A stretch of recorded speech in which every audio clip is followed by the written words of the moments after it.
আজ আপনাদের নিয়ে যাব এমন এক জায়গায় যা চা বাগান আর পাহাড়ে ঘেরা ছোট্ট এক গ্রাম, নাম পেশক।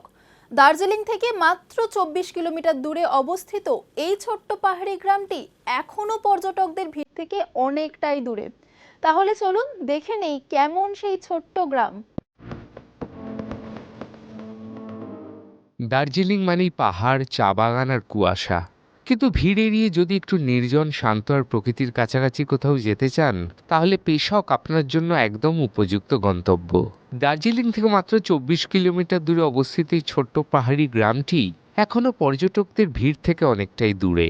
এখানকার শান্ত পরিবেশ, সবুজ চা বাগান আর দূরে বয়ে চলা তিস্তা নদীর অপূর্ব দৃশ্য আমাদের মনকে করে শান্ত।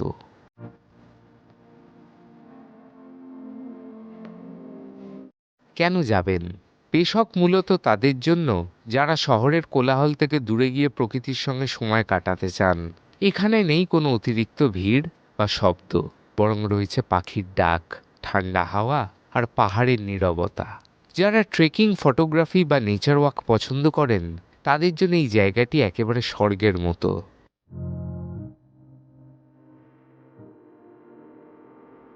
কিভাবে পৌঁছবেন? দার্জিলিং বা শিলিগুড়ি থেকে গাড়ি ভাড়া করে সহজেই পেশক পৌঁছানো যায়। নিকটতম রেল স্টেশন নিউ জলপাইগুড়ি এবং নিকটতম বিমানবন্দর হলো বাগডোগরা। সেখান থেকে গাড়িতে প্রায় 2-3 কিলোমিটারের পথ। পাহাড়ি আঁকাবাঁকা রাস্তা দিয়ে যাত্রার অভিজ্ঞতা এক কথায় দারুণ।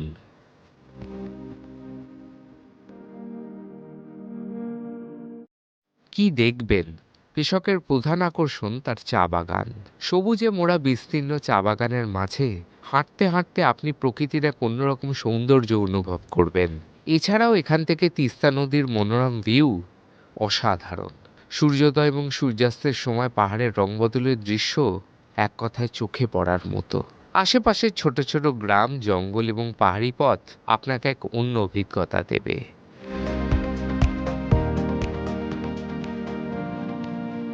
কি করবেন?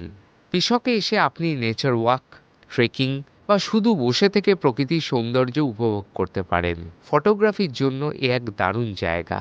স্থানীয় হোমস্টেতে থেকে পাহাড়ি খাবারের স্বাদ নেওয়া এবং স্থানীয় মানুষের সঙ্গে সময় কাটানোর এক ভিন্ন অভিজ্ঞতা আপনি পাবেন।